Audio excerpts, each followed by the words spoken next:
Buboy lang yung basta tayo. Please all rise. Play invocation, please.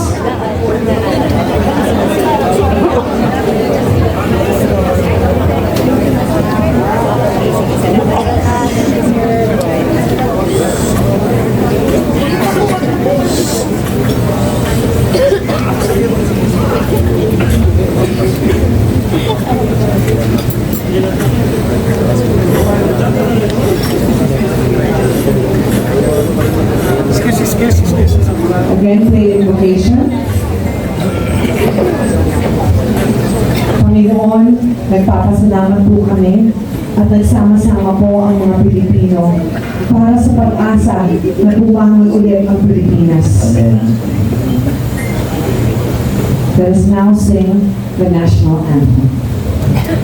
Bayang mag-ibig, pero sa silanganan, alab ng puso, sa tinig mo'y buhay, lupang hinira, luyan ka lang mag-ibig, sa manlulupi, di ka pasisihin, sa lagat at bundok, sa simoy at sa langit mong bukaw, may ilagang tula at awit sa kagnayang minamahal, ang isap ng watawat mo'y tagumpay na nagdinig, ang bituin at araw na kailan pa may madidilim, lupa ng araw ng ating pagsinta, buhay ay langit sa piling mo, aming hidaya naman may mga api, ang mamatay ng dahil sa'yo.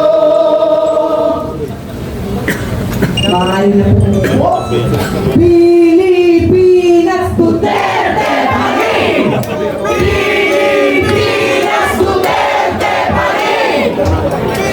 Magsiupo na po ang lahat.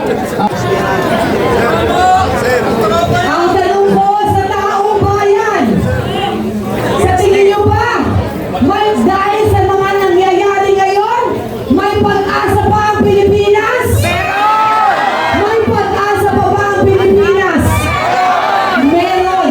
Dahil nandito ngayon ang Team Duterte!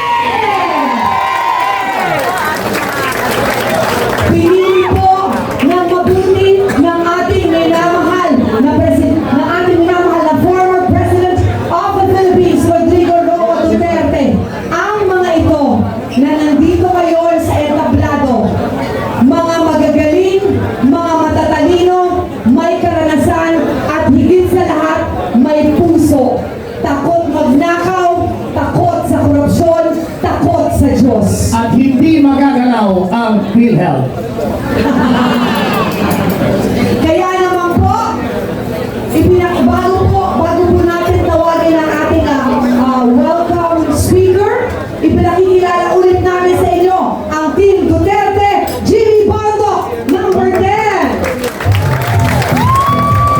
Senador Juan de la Rosa, número 22. Senator Bongo, 28. Jamie Hilo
Partido Demokratiko Pilipino, Pangulong Rodrigo Roa Duterte, sa lahat ng mga kasapi ng PDP, mula sa mga opisyal at mga miyembro sa buong Pilipinas, sa ating mga kapwa Pilipino, isang makasaysayang araw sa ating lahat.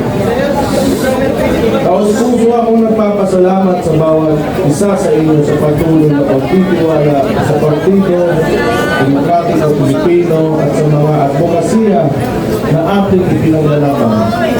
Isang malaking karangalan na makasama kayo sa hatimain na mag-ingat ng ating bansa at ang buhay ng bawat Pilipino. Ang PDP ay maninindigan hindi lamang para sa ating nandilito ngayon, kundi para sa bawat Pilipino na siyang tunay na lakas at pundasyon ng ating partido. Higit 4 na dekada ang nakaraan na buo at nanindigan ng PDP laban upang tutulan ang mapang-abusong Rehime Ferdinand Marcos Sr. Ngayon, ang buhay at kinabukasan ng mga Pilipino ay nalalagay na lamang sa alanganin. Habang nagsusumikap tayong humakbang patungo sa isang maunlad na bukas, ay pilit naman tayong hinihila pabalik ng administrasyon ni Ferdinand Marcos Jr. sa isang mapang-abuso at mapagmalabis na pamahalaan. Minsan na nating naipakita at napatunayan na kaya nating ayusin ang sistema ng ating pamahalaan sa pamumuno ni Pangulong Rodrigo Duterte. Pinatunayan natin na kaya natin magsilbi sa bayan na may disiplina, sa sarili, walang kalabisan at walang pang-aabuso lalo na sa pera ng taong bayan. Huwag natin sayangin ang mandato na ibinigay sa atin ng ating mga kababayan. Huwag natin sayangin ang mga buhay na itinaya ng ating mga kapwa Pilipino, lalo na ng mga pulis at sundalo, para lamang maipaglaban ang kapayapaan at kalayaan ng ating bansa. Bilang mga lingkod bayan, tungkulin natin ibigay sa mga Pilipino ang buhay na masagana, bansang mapayapa at lahing na ipagmamalaki sa buong mundo. Bilang mga tunay na kasapi ng PDP at boses ng mga Pilipino, patuloy tayong magkilahok, magsasalita at magkikipaglaban. Mga kapatid, nagsisimula pa lamang tayo. Mahirap at mapanganib man ang landas na ating tatahakin, hindi ito mapapawi ang nagliliyab natin mga damdamin para sa isang mapayapa at maunlad na bansa. Hindi tayo uurong, patuloy tayong hakbang para sa karangalan ng mga Pilipino at ng buong Pilipinas. Walang makakapigil sa atin kapag tayo ay magkakaisa at buong pusong mag-aalay ng ating buhay para sa kinabukasan ng ating pinakamamahal na bayan. Ipaglaban natin ang kinabukasan ng mga kabataan. Ipaglaban natin ang kapayapaan. Ipaglaban natin ang malinis, tapat at makatao na pamahalaan. Ipaglaban natin ang ating bayan. Mabuhay ang PDP! Mabuhay ang Pilipinas! Mabuhay ang Pilipino! Maraming salamat sa inyo. Mabuhay si Baste! Baste Duterte! Hindi mo lang mahal ang Pilipinas, ang gwapo-gwapo mo pa.